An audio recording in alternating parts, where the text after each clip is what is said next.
Sikandar सेल्युकसच्या Greek सैन्यापेक्षा हे डेमेट्रियसच्या सेनापतित्वाखाली चालून आलेले बॅक्ट्रियन ग्रीक सैन्य काय अधिक पराक्रमी होते? मुळीच नव्हे. उलट ते स्वतःच मानित असत की त्यांचे सिकंदर सेल्युकसच्या वेळचे पूर्वज त्यांच्यापेक्षा अधिक पराक्रमी आणि जवळजवळ दैविक योग्यतेचे होते.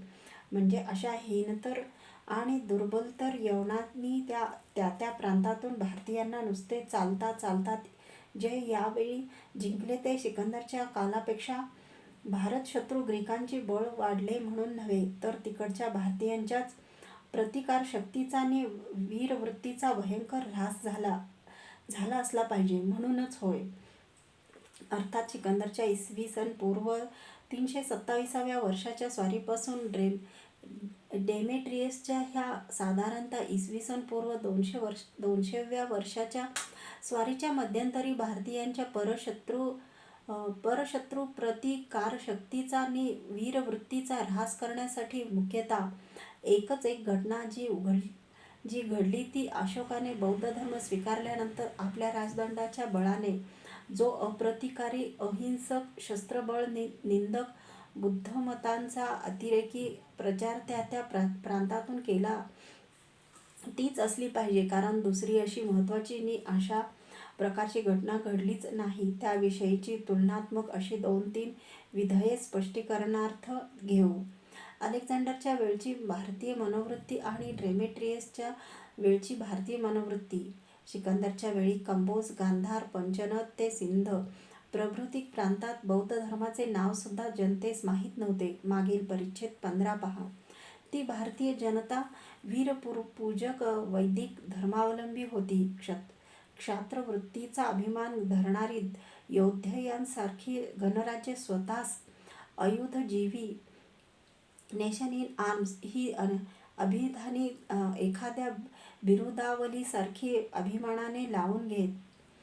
केवळ क्षत्रिय वर्णच नव्हे, तर काही संघातून सारेच्या सारे भारतीय नागरिक स्त्री पुरुषसुद्धा परराष्ट्राचे आक्रमण होताच समरांगणात सशस्त्र होऊन लढावयास जात. दुर्दैवाने जेथे कोण जनसंघाचा पराभव होई तेथे यवनांच्या हाती जिवंतपणी पडण्यापेक्षा भारतीय वीरांगना वीरशिशूसह जोहार करून अग्निप्रलयात उड्या घेत भस्म होत. हे सर्व वर्णन ह्या पुस्तकात मागे परिच्छेद 37 ते 74 मध्ये आलेच आहे. आणखी एकच गोष्ट, त्या चाणक्य चंद्रगुप्तच्या काळात वैदिक धर्मीय भारतीयांच्या स्वराष्ट्र संरक्षक वीरवृत्तीचे द्योतक म्हणून देऊ म्हणजेच झाले. अर्थशास्त्र ह्या वैदिक धर्मीय आर्य चाणक्याच्या ज्या ग्रंथातल्या राजप्रबंधाप्रमाणेच चंद्रगुप्ताच्या भव्यतम भारतीय साम्राज्याचा प्रबंध बहुशः चालत असे. त्या ग्रंथात भारतीय स्वातंत्र्य नि भारतीय साम्राज्य रक्षणार्थ अवश्य असलेल्या क्षात्रवृत्तीचा केवढा गौरव केलेला आहे तो पहा.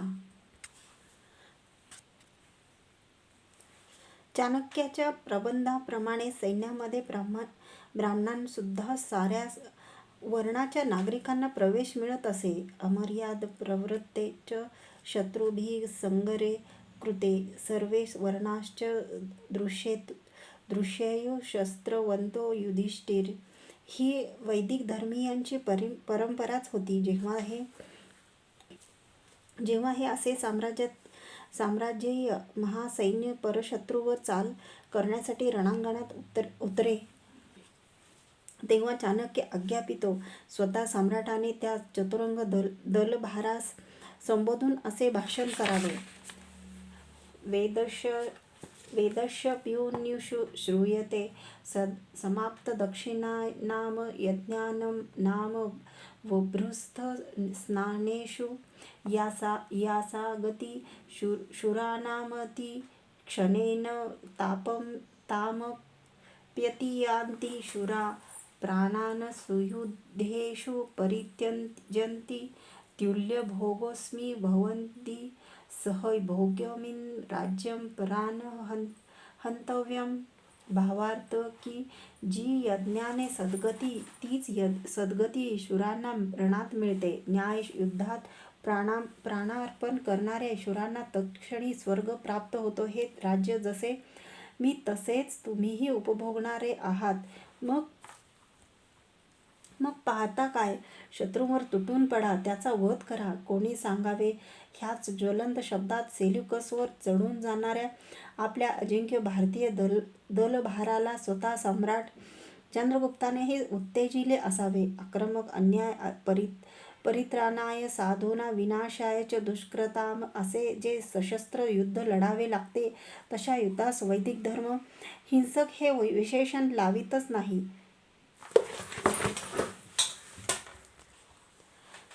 त्यास तो धर्मयुद्धच म्हणतो. सिकंदराच्या वेळी भारतीय स्वातंत्र्याच्या संरक्षणार्थ यवन शत्रूंशी असे धर्मयुद्ध लढण्यासाठी तिकडच्या साऱ्या प्रांतात वैदिक धर्मीय प्रचारक वीरश्रीची आग पेटवीत चालले होते.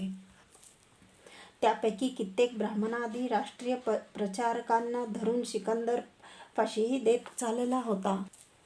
अशा वीरश्रीने रसरसलेल्या चंद्रगुप्ताच्या भारतीय सैन्याने यवनाधिप सेल्युकसचा पराभव केल्यानंतर त्या हिंदुकुश पर्यंतच्या भारतीय साम्राज्याचे नि स्वातंत्र्याचे संरक्षणार्थ चंद्रगुप्त चाणक्यांनी त्या वेळच्या सर्व जगातील बलाढ्यतम अशा आपल्या चतुरंग सैन्ययाचा पोलादी तोट उभारून ठेवला. त्याच्या शस्त्रबळाच्या भीतीनेच हिंदुकुश पलीकडील बॅक्ट्रियामध्ये दडलेल्या ग्रीकांच्या राज्याने साधारण 125 वर्षांपर्यंत भारताविरुद्ध चकार शब्द काढला नाही. सम्राट अशोक ह्या वीरवृत्तीपूजक वैदिक धर्माचा अनुयायी म्हणवित होता तोपर्यंत, म्हणजे साधारणतः इसवी पूर्व 252 पर्यंत भारतीय मौर्य साम्राज्याच्या ह्या वायव्य सरसीमेकडचा हा सैन्य संभार तसाच्या तसाच शस्त्रसज्ज नि अजिंक्य होता.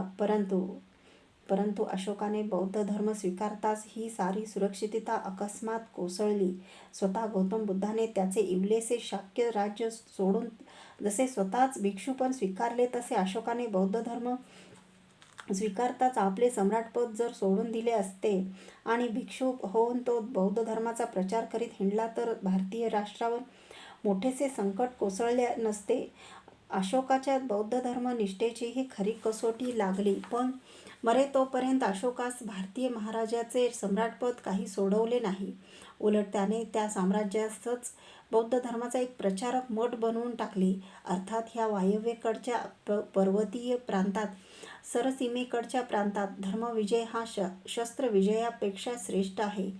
अक्रोधेन जयते क्रोधम, अहिंसा परमो धर्मा, हिंस्याच सर्वभूतानी, प्रभूती देशकाल पात्रानुसार आचरली गेली असता हितकारक असणारी आणि वैदिक धर्मातच ज्याचे मूळ आहे अशी सूक्ते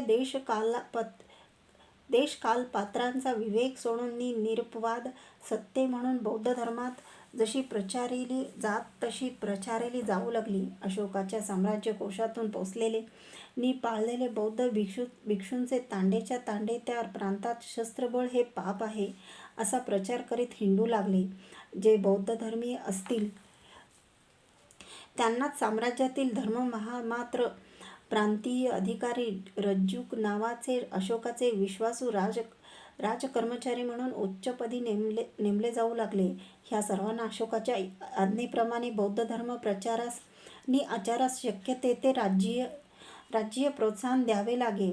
गांधार, पंचनद प्रभृती प्रांतातही बौद्ध धर्मीय प्रचार नागरिकांतच नव्हे तर सैनिकांतूनही चालू लागला. अर्थात ज्या प्रमाणात वरील अहिंसादी बौद्ध मतांचा अतिरेकी प्रचार जिकडे तिकडे राजदंड बळाने होऊ लागला, त्याच प्रमाणात त्या भारताच्या वायव्य पर्वताकडील प्रांतातही क्षात्रवृत्तीने शस्त्रबळ उणावत गेले. त्याच्या राज्यासनावर आलेल्या दुबळ्या बौद्धधर्मीय वंशजांनी तर त्या पर्वतीय प्रांताच्या संरक्षणार्थ चंद्रगुप्तापासून शस्त्रसज्ज ठाणात उभ्या असलेल्या भारतीय सैन्य संभाराच्या त्या अजिंक्य पोलादी कोटाची अशोकाहूनही इतकी उपेक्षा केली की पायास ढासळल्यामुळे दुर्ग ढासळावया त्याप्रमाणे ढासळून गेला. सारांश. बौद्ध धर्माच्या शस्त्रबळ निंदक आणि राष्ट्रस्वातंत्र्यासाठी झुंजणाऱ्या वीरवृत्तीची अक्षम्य उपेक्षा करणाऱ्या मातांचा एकांगीने अतिरेकी प्रचार भारतीय जनतेत राजदंडाच्या बळाने अशोकने त्यांचे वंशज यांनी साम्राज्यभर जो केला, साऱ्या साम्राज्याचे बौद्ध मठीकरण आणि सैनिकांचे बौद्ध भिक्षुकीकरण जे केले, त्यामुळे भारताच्या अत्यंत महत्त्वाच्या अशा वायव्येकडील पर्वतीय प्रांतातील जनतेत वीरश्रीचा ऱ्हास, भारत राष्ट्राच्या दुर्दम्य अभिमानाचा नायनाट आणि चंद्रगुप्ताच्या वेळेपासून त्या वेळच्या साऱ्या जगात बलिष्ठतम असलेल्या शस्त्रसज्ज सैन्यव्यूहाची ह्या अंतर्गत क्षयाने धूळधाण झाली.